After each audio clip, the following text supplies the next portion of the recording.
But Mothra as well, she's got that weird thing. So hopefully she's just chilling in a cocoon somewhere, vibing out. Away a cocoon.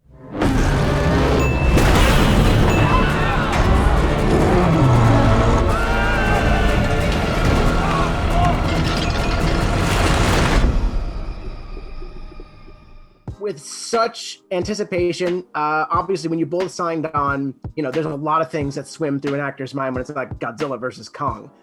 Did you have a personal favorite to win already pegged? And did the movie script change your opinion at all on who you thought should have won? No, for sure. I'm Team Godzilla, but I love King Kong, so I remember first reading the script. Obviously, scripts change as you go along the movie, and even during filming they change. So the movie, I guess, like the way it was, edited and everything, it does change. But for me, I really was rooting for King Kong, but I was also rooting for Godzilla. It was a bit of back and forth, I'm not really set in stone who I'm rooting for, but, they have a nice bromance. I did not. I didn't have a specific. I was curious. I was definitely curious of how are they going to mash up these two worlds. So, but I think that through the movie and throughout filming it, obviously I became really close to the Kong story side of it. So I love Kong and I'm Team Kong. That's nice to hear because I can't choose, but it's not easy to side against either of them, and Kong is just so warm and he's adorable. Fuzzy. He's fuzzy. Yeah. The other one feels like if I hugged him, it'd give me a rash. Oh, Team Kong, all the way. Getting a lot of that today. I'm kind of. I'm neutral, but I like hearing that. Yeah, really. Well, we're closer to that guy. You know what I mean? Sometimes we behave like lizards, but we're more like a Kong type of it. He has feelings. You can see his feelings. That's a beautiful thing about this, film, and every film about this guy, He has feelings. You can sense that. You can see that. You can feel him. I am on Team Kong. There is no dividing myself from that now. So I cannot say anything other than I've always been Team Kong, and I will continue to be Team Kong.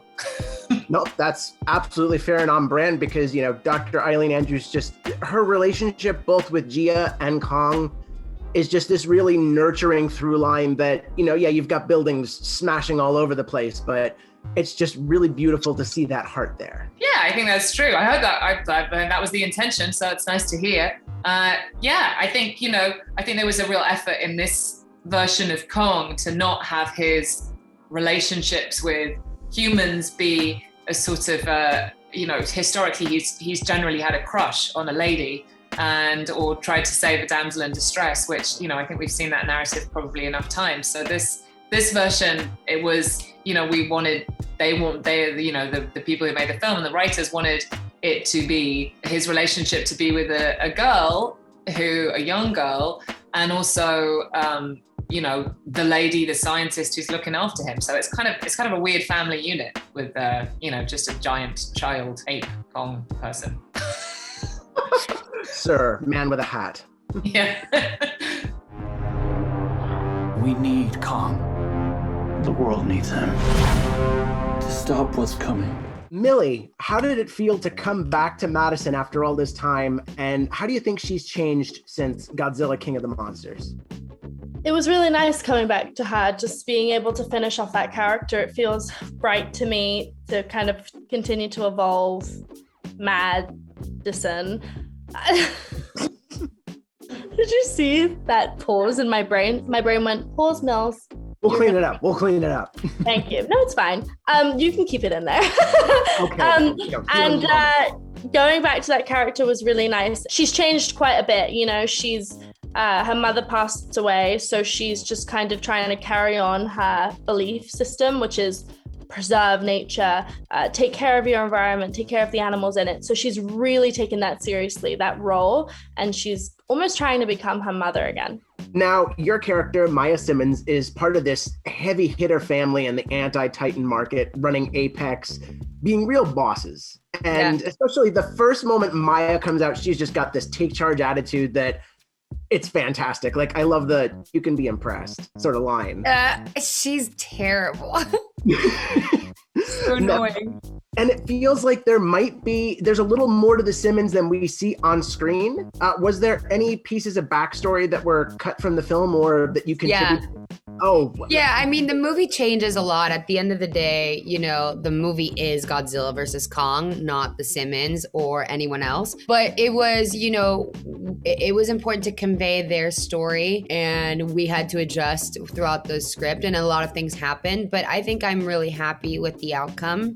I think that ultimately each and one of the characters really serve a purpose in the film to support their stories, because the main stories is like really knowing what's going on with Kong, what's going on with Godzilla, and why are we going here, and why are they doing certain things. Now, I was talking with Eiza earlier and just mentioning the whole Simmons family dynamic and how it feels like there's some stuff that was kind of, there's more to them under the surface that we haven't gotten to see. I was wondering what your favorite piece of backstory that was cut from the film was. Well, basically, we were very close together, and I always wanted a son. But then, we had a girl. But this girl is not your usual everyday girl. She is a fighter, she's feisty. So she became a great pilot, and she's an adventurer, and she's a great warrior. She's my pride. And it was cool. It was really cool to be able to work with, with Demián Bechir, even though I didn't get to be with him on set. But it was cool, and I respect him so much as an actor. So I was really happy that there was also a possibility to have two Mexicans in one movie and not to be a big thing, or to have to excuse her nationality, which is great. Yeah, I mean, normally this would be like you saw in Godzilla, King of the Monsters, you saw like Charles Dance being like the very arch sort of British villain, and then you jump to Godzilla versus Kong, and it's just this burst of diversity with all these characters, and it was just beautiful to see. Yeah, that's what I really liked about the way that Adam approached the script and Legendary and Warner Brothers together. They just cared about creating a world that felt real, and that was one of the first appeals to me. It was like beautiful to read a script that I could see people from all over the world that looked very different, and yet it wasn't a conversation or something that it was weird. It just felt organic and natural. It felt like the story, and it allowed for people to see themselves on screen and feel like they could be part of that world, because growing up watching big movies like this, for me, that wasn't a possibility. There wasn't like a lot of Latinos in these films or Mexicans in these films. So the fact that I get to be part of like a little tiny bit of these films makes me feel really proud and happy. And then was there anything else about Walter that we're missing here? Because he starts his speech and then gets cut off. Yeah. So plays him off. But what's the favorite part that we didn't get to see for Walter? I'll tell you what the saddest part of that is. That there was a great piano concert coming after that.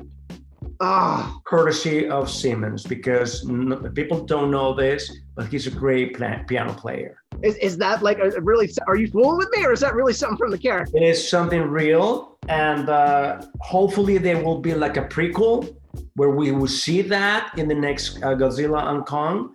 And that's the side that, made Eiza's mother fell in love with Simmons. Command performance, the Walter Simmons story. I love it. The myths are real. Yeah. There was a war. Come on.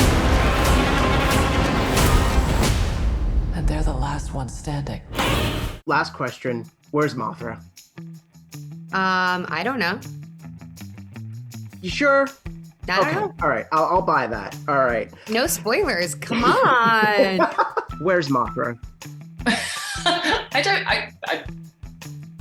This is not my business. I'm just Kong. This has got nothing to do with, it's beyond my job description. I have no idea. No one knows where Mothra is, man. I have no idea. Where do you guys think Mothra is right now? Mothra is such a queen.